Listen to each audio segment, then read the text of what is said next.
Hey there everybody, I'm Joe the Disney Guy, and if you've been watching my Disney News series, you'll know that I've been having some fights with my mail lately, and unfortunately, because of that, my latest Disney Guy review continues to be delayed. But instead of just settling for giving you guys another Disney News, I thought I'd give you guys next week's video right now. That means that the next 2 weeks will be back-to-back Disney Guy reviews.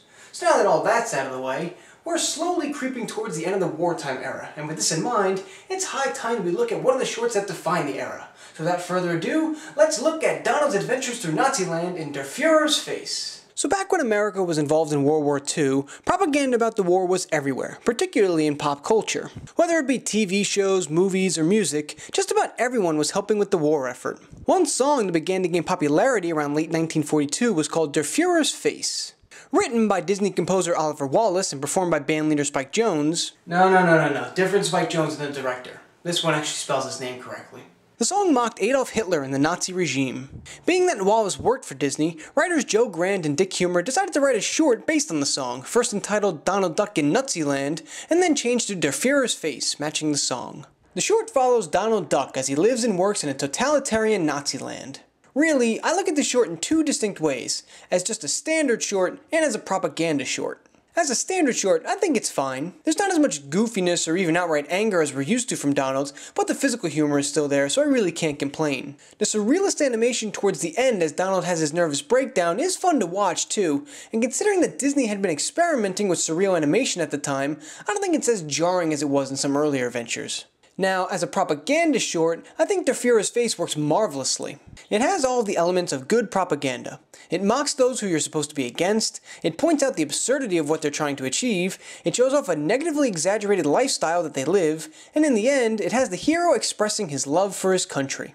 Even if you didn't know anything about the Nazis or World War II, if you watched this short, you'd probably say, hey, that place and those people look terrible.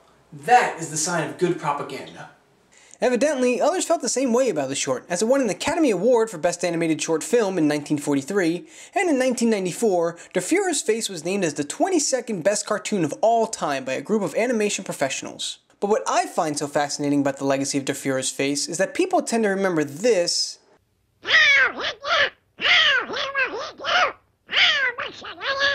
and not so much this. Am I glad to be a citizen of the United States of America? Causing the short to be remembered as Donald Duck as a Nazi. Even Disney sort of forgot that the short focused more on the absurdity of the Nazis rather than Donald being one, as they took Der Fuhrer's Face out of circulation for over 60 years.